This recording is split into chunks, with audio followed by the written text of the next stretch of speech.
Kulit mong kuto ka! Ulo ka!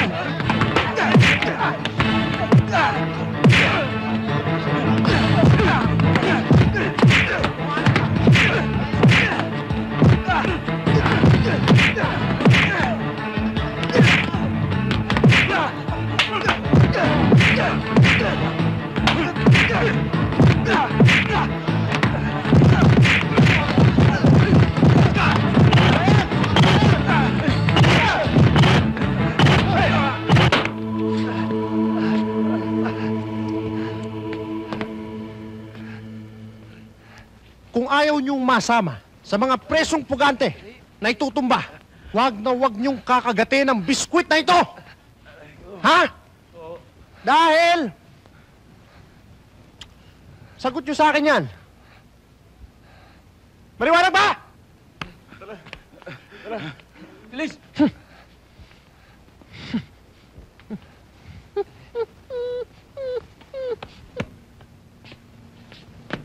Pita!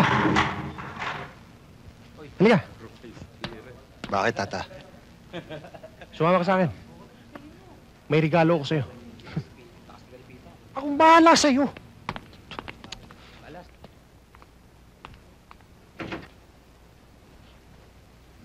Sandra? Sige. Bibigyan ko kayo ng kalahating oras para ilabas ang lahat ng tuwa at sama ng loob nyo.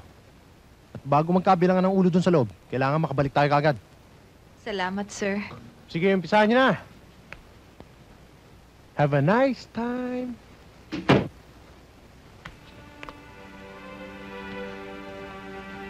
Pita, miss na kita eh. Kaya gumawa ko ng paraan para magkita ulit tayong dalawa.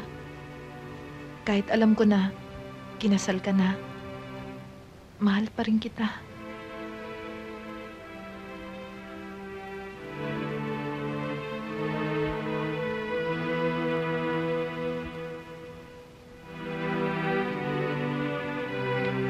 Siya nga pala, Pita.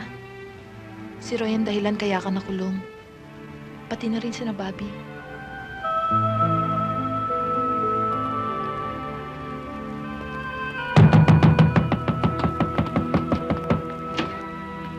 Oh. Sinagad yun na ang oras nyo. Sige, bumaba na kayo. Sunod na ako. Sige na.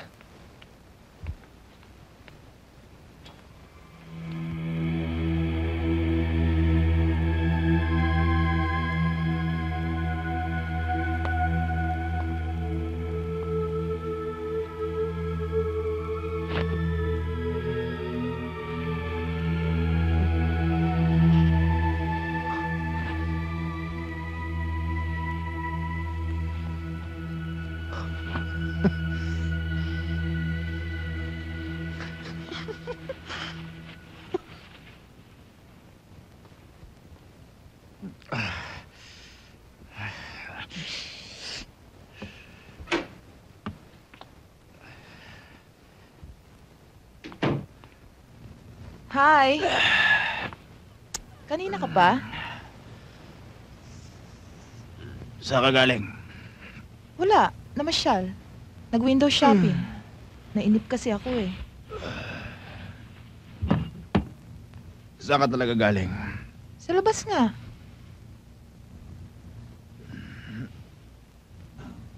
Sa labas. Namasyal. Pita, pasensya ka na. Pinilit lang ako nito eh. Pinilit Boss, nagsasabi lang akong totoo. Tira, ulo ka. Pita, bagay nga pala sa'yo walang tato. Ah! Magsilabas kayo lahat. May pag-uusapan kami ni Pita. Labas! Sige na!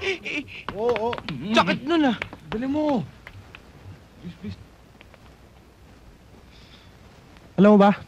Galing ako sa taas ngayon eh. Nilalakad ko para makalaya ka. At magandang balita, pumayag sila. Pero, sa isang kondisyon.